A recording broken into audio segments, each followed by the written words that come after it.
다음은 Q&A 하도록 하겠습니다.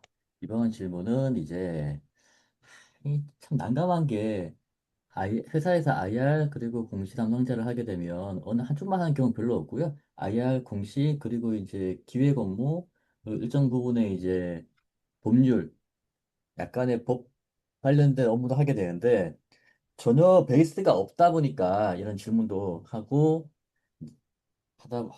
이런 식으로 나오게 되는 거고 그러면 이제 회사에서 좀 가르쳐 주기도 하고 같이 논의를 해야 되는데 또 작은 회사들은 IR 담당, 법무 담당이 없고 그냥 이것저것 혼자 다 해라. 네가 알아서 하면 되지. 뭐 이렇게 되다 보니까 좀 주주분들도 더 답답한 부분이 있겠지만 저희도 사회적으로도 이런 것들에 대해서는 좀 교육을 하는 기관이 있어야 되지 않나. 그리고 거래소나 코스닥 협회, 상장사 협회에서도 교육을 하고 있지만 좀 부족한 부분이 있지 않나 생각해 봅니다. 자, 어쨌거나 질문 들어가겠습니다. 회사에서 투자받은 자금을 운전 자금하고 여러 가지로 이제 이용하고 있고 여기에 이제 금융기관 대출이라든지 사무 발행을 한다든지 유상 신청한다든지 사채 발행할 때 이사회 결의를 하는데 그러면 주총을 열어야 되냐라는 질문이 나왔습니다. 주총을 열어야 하나요? 총,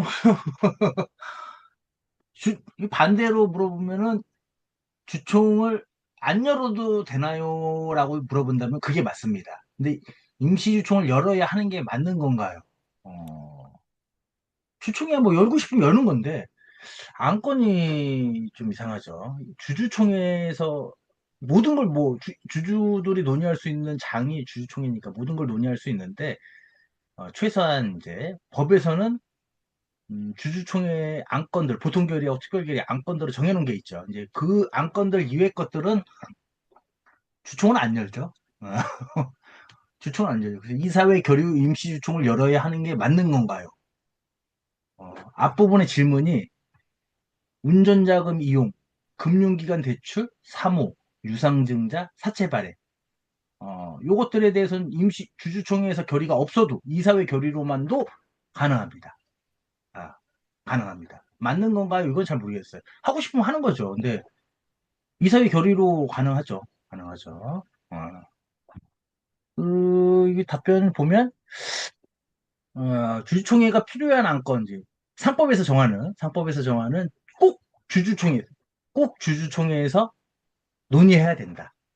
보통 주주총회에서 뭐 결의 사항이 보통 결의, 특별 결의, 뭐 특수 결의 뭐 이렇게 있는데 일반적으로는 보통 결의. 우리가 이제 일반적으로 결의하는 뭐 총반의 주식수의 4분의 1 이상, 뭐 참석 주식수의 절반. 정확히 앞부분이 문제죠. 이제 참석 주식수의 과반수 이상이면서 총 발행 주식수의 4분의 1 이상으로 결의하는 것을 보통결의라고 하죠. 이 보통결의. 이 보통결의는 이제 뭐 한 이렇게 10가지로 한다.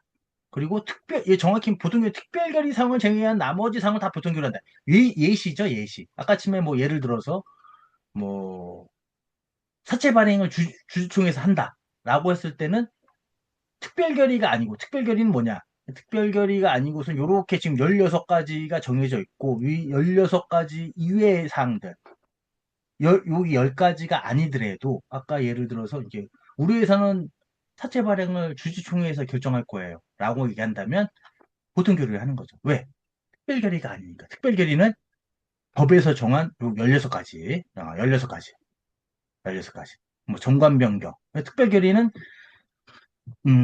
참석 주식수의 3분의 2 이상이면서 총발행 주식수의 3분의 1 이상의 찬성, 결의한 것을 이제 특별 결의라고 하는데, 정관의 변경, 영업의 전부 중요한 일부의 양도, 사후 설립, 이사 감사의 해임, 선임은 보통 결의죠. 자본의 감소, 자본의 감소 중에서 결손금 보존에 따른 건 보통 결의죠. 그리고 주식의 액면 미달 박래, 뭐 주식의 분할, 주주의 장애 전환사채 인수권을 발행한 경우에 중요한 사항. 여기서 말하는 건 중요한 건 뭐 여러 가지 제약 사건이 있습니다. 그리고 회사의 해산, 회사의 계속, 중단했다 계속하는 거죠. 신설합병의 경우 설립위원회 선임, 회사 합병 계약의 승인, 회사의 분할, 분할합병, 물적 분할, 회사의 분할인 거죠. 주식의 포괄적 이전과 포괄적 교환, 주식 매수 선택권의 부여. 요것도 이제 그 비상장사는 전 직원, 전 임직원, 상장사는 임원. 뭐 요게 뭐 제약이 있는 거죠. 그런데 여기서 아까 시면 보시면 이런 것들에 대해서는 자금과 관련돼서 돈을 땡기기 위한 거는 이사회 결의죠. 여기 이제 그 퀘션에 나온 것은 주주총회 필요 안건은 법에서 정하고 있고 보통 결의, 특별 결의가 있고 그 중에서 이제 자금 조달 관련 내용은 대부분 거의 대부분인 거 거의 대부분 거의 대부분이 이사회 결의입니다. 그리고 요 이사회 결의 중에서 보통 보시면 이제 뭐 사채 발행을 하게 된다. 그 사채 발행이 한도 초과됐다. 여태까지 발행하고. 그러면 정관 변경을 수반하는. 그럼 정관 변경을 먼저 하고 사채 발행을 해야 되거든요. 그럴 때는 특별 결의, 정관 변경. 사채 발행 때문에 하는 게 아니라 요 정관을 변경하기 위해서 하는 거죠. 정관에 이제 사채 발행 한도가 정해져 있으니까 유상증에도 마찬가지입니다. 마찬가지. 거의 대부분 자금 조달은 뭐 이사회에서 하는 거죠. 예. 그런데도 불구하고 나는 임충 걸겠다. 할 수 있는 거죠. 뭐 법으로 하지 말라는 게 없으니까 하는 건데 최소한 이러이러한 것들은 주중에서 해라 하는 건 아니라는 거죠. 그런 부분에서는 좀 이런 거는 충분히 생각해 볼 수 있는 거죠. 근데 솔직히 제 입장에서는 옛날에 회계사나 세무사 시험 준비를 할 때, 시험 준비를 하면, 그 중에서 세무사가 이제 상법이 있었어요. 상법이 있습니다. 지금은 뭐 행정법도 있고 여러 가지 법이 있는데, 그때는 예전에는 상법만 있어가지고, 의무적으로, 물론 회계사 세무사 공부한다고 해서 무조건 다 회계사 세무사 되는 건 아니지만, 그 경영 지원이나 회계팀에 가기 전에 보통 이제 대학교를 공부할 때 상법 공부를 이제 거의 안 하죠. 공부를 안 하는데 회계사는 전문직을 공부할 때 이런 자격시험 있으면 꼭 공부를 하죠.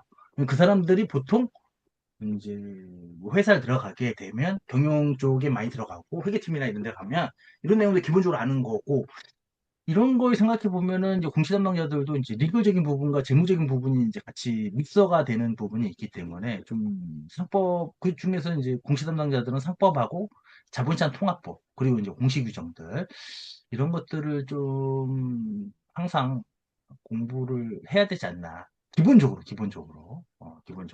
어쨌든 그분들도 이제 뭐 지금 사원 대리지만 그 사람들도 이제 과장, 뭐 차장, 부장 뭐 이렇게 될 거니까 공부를 좀 해야 되지 않나 생각을 하고요. 그럼 막연하게 공부해야 된다 이런 거보다는 법전이나 아니면 뭐 요즘은 유튜브 같은 거 많이 나와 있으니까 상법이나 내가 관련된 그런 뭐 강의를 한번 들어보는 게 괜찮을 것 같아요. 제가 봤을 때는. 그렇게 될 것 같습니다. 상법이나 자본시작 공부하는 게 왜 중요하냐면요. 일반적으로 회사 업무 처리할 때도 중요한데, 이슈가 생겼을 때, 특히 요즘같이 주주들이 모여가지고 회사에 뭔가 요구를 하는 경우 많을 때, 행동주의 펀드가 회사에 요구를 할 때, 이럴 때 모든 게 다 법을 근거로 해서 진행하게 됩니다. 당연한 거고요. 그러면 공격이 들어왔을 때 법을 잘 알아야 대응을 할 수 있고 막을 수가 있습니다. 최근 들어서 많이 싸우는 게 뭐냐면요. 주주들이 회사에 원하는 거는 빠지지 않는 게 있습니다. 자사주를 사라. 그러면서 주주총회 소집 결의를 요청을 합니다. 주총 소집 청구를 한 다음에 안건으로 자사주를 사라고 해요. 근데 자사주 사는 건 이사회에서 처리해야 될 안건이거든요. 그러면 상대방의 법적 근거가 약하기 때문에 이거는 이사회에서 해야 되기 때문에 받아줄 수 없다라고 돌려보낼 수도 있는 겁니다. 물론 이게 이제 소송 가고 이렇게 되면 법원에서는 뭐 할 수 있지라고 판결 나온 게 있기 때문에 방법이 없긴 한데 이처럼 법을 잘 알고 있어야 잘 대응할 수 있다. 그래서 우리도 법을 좀 잘 알아야 된다. 라는 말로 오늘 방송을 마치도록 하겠습니다. 네, 감사합니다.